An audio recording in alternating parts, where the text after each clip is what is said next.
বাংলাদেশে বিভিন্ন জায়গায় সৌদির সাথে মিল রেখে আজকে ঈদ হচ্ছে। আমার প্রশ্ন তাদের জন্য, যদি সৌদির সাথে মিল রেখে বাংলাদেশের কেউ যদি ঈদ পালন করে, ঈদ উদযাপন করে, আমি তাদেরকে বলবো ঠিক আছে, আপনারা ঈদ উদযাপন করছেন, ভালো কথা।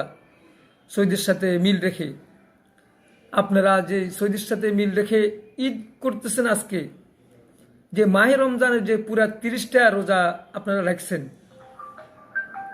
যে 30টা রোজা যে রাখছেন আপনারা, সেই 30টা রোজার মধ্যে আপনারা ইফতার কোন সময় করেছেন? সৌদির সাথে মিল রেখে ইফতার করেছেন? যদি সৌদির সাথে মিল রেখে ইফতার না করে থাকেন, তাইলে সৌদির সাথে মিল রেখে কেন ঈদ হবে? সৌদির সাথে মিল রেখে যদি সাহারি না খেয়ে থাকেন, তাহলে সৌদির সাথে মিল রেখে আপনি ঈদ উদযাপন করবেন কেন? আসসালামু আলাইকুম রহমতুল্লাহি ওয়া বারাকাতুহু। সম্মানিত প্রিয় দেশবাসী, অবশ্যই আপনারা সবাই অবগত, আগামীকাল আমাদের বাংলাদেশে ঈদ উল ফিতর আরম্ভ হবে। ইনশাল্লাহ ঈদ উদযাপন হবে, খুশির দিন। মাহে রমজান শেষ হওয়ার পরে ঈদ আনন্দ খুশির দিন শুরু হবে ইনশাল্লাহ। আমরা ইতিমধ্যে দেখেছি বিভিন্ন জায়গায় সৌদির সাথে আজকে ঈদ হচ্ছে, এবং আমাদের নোয়াখালীতেও বিভিন্ন জায়গায় ঈদ হচ্ছে, আপনারা দেখেছেন। বাংলাদেশের বিভিন্ন জায়গায় সৌদির সাথে মিল রেখে আজকে ঈদ হচ্ছে। আমার প্রশ্ন তাদের জন্য, যদি সৌদির সাথে মিল রেখে বাংলাদেশের কেউ যদি ঈদ পালন করে, ঈদ উদযাপন করে, আমি তাদেরকে বলবো ঠিক আছে, আপনারা ঈদ উদযাপন করছেন, ভালো কথা। সৌদির সাথে মিল রেখে আপনারা যে সৌদির সাথে মিল রেখে ঈদ করতেছেন, আজকে যে মাহে রমজানের যে পুরা 30টা রোজা আপনারা রাখছেন, যে 30টা রোজা যে রাখছেন আপনারা, সেই 30টা রোজার মধ্যে আপনারা ইফতার কোন সময় করেছেন? সৌদির সাথে মিল রেখে ইফতার করেছেন? যদি সৌদির সাথে মিল রেখে ইফতার না করে থাকেন, তাহলে সৌদির সাথে মিল রেখে কেন ঈদ হবে? সৌদির সাথে মিল রেখে যদি সাহারি না খেয়ে থাকেন, সৌদির সাথে মিল রেখে যদি সাহারি না খেয়ে থাকেন, তাহলে সৌদির সাথে মিল রেখে আপনি ঈদ উদযাপন করবেন কেন? এরকমভাবে সৌদির সাথে মিল রেখে কি আপনি ফজর নামাজ পড়ছেন? অবশ্যই পড়েন নাই।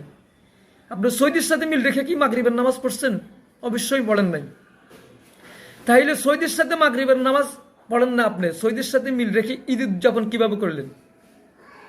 আমি জাতির কাছে প্রশ্ন, অবশ্য আপনারাই যারা আশপাশে, তাদের কাছে, তাদের আশপাশে যারা আছেন, যারা ঈদ উদযাপন করছেন সৌদির সাথে মিল রেখে, তাদেরকে আপনারা অবশ্যই ধরবেন।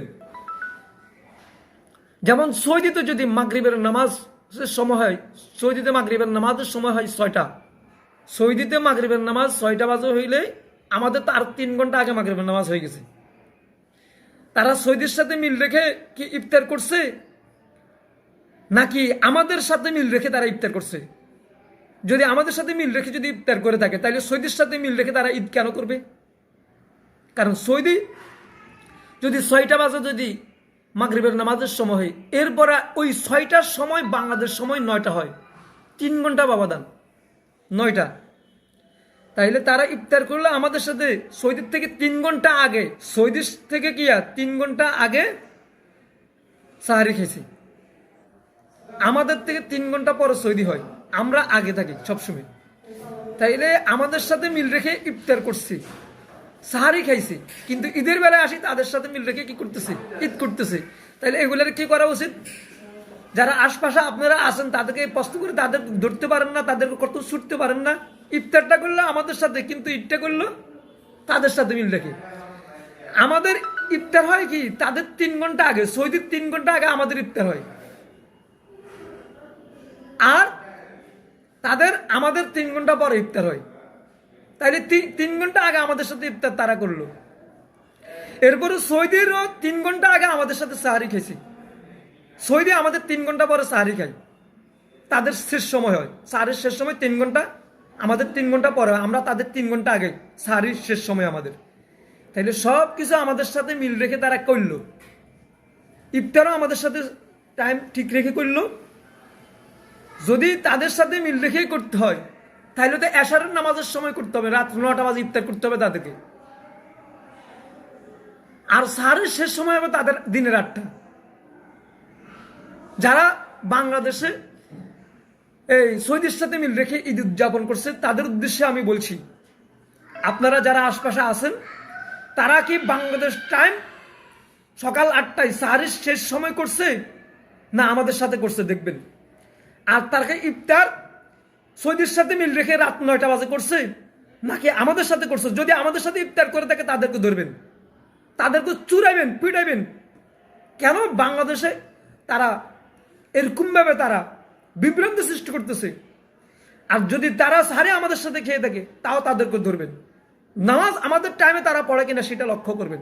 যদি তারা নামাজগুলো আমাদের টাইমে পড়ে, আমাদের মাগরিবের সময় তারা মাগরিবের নামাজ পড়ে, ফজরের শেষ সময় আমাদের ফজরের সময় পড়ে, ফজরের টাইমে ফজরের নামাজ পড়ে, তাইলে কেন ঈদ উদযাপন ঈদের নামাজ কেন বেশকম করবে? তাদেরকে ধরবেন, তাদের সাথে মিল রেখে করতে বলবেন, তাদের সাথে মিল রেখে করতে বলবেন। আর নইলে আপনারা ধরবেন। এটা হলো জাতিকে একটা বিভ্রান্ত তৈরি করতেছে, বিভ্রান্ত সৃষ্টি করতেছে। এই জন্য জাতিকে অবশ্যই তাদের থেকে সতর্ক থাকার জন্য সবিনয় অনুরোধ জানাচ্ছি। তাদেরকে আমি প্রশাসনের দৃষ্টি আকর্ষণ করছি, অবশ্যই তাদেরকে গ্রেপ্তার করুন। তারা দেশের মধ্যে একটা বিভ্রান্ত সৃষ্টি করতেছে। অবশ্যই বাংলাদেশ প্রধানমন্ত্রীর দৃষ্টি আকর্ষণ করছি, বাংলাদেশ প্রশাসকের উদ্দেশ্যে দৃষ্টি আকর্ষণ করছি। অবশ্যই আপনারা যারা দায়িত্বশীল আছেন আপনারা অবশ্যই তাদেরকে গ্রেপ্তার করুন, তাদেরকে আইনের আওতায় আনুন। কারণ আল্লাহ রসুল সাল্লাল্লাহু আলাইহি ওয়াসাল্লাম বলছেন, নিজেই বলছেন, চাঁদ দেখে রোজা রাখার জন্য, চাঁদ দেখে রোজা ভাঙার জন্য বলছেন। যারা কি চাঁদ দেখছে বাংলাদেশ থেকে যারা কি চাঁদ দেখছে? যেই দেশে যখন চাঁদ দেখবে তখন তারা রোজা রাখবে, তখন তারা রোজা ভাঙবে, তারা তখন ঈদ করবে, এর আগে পরে নয়। এটাই হইল শরীয়ত।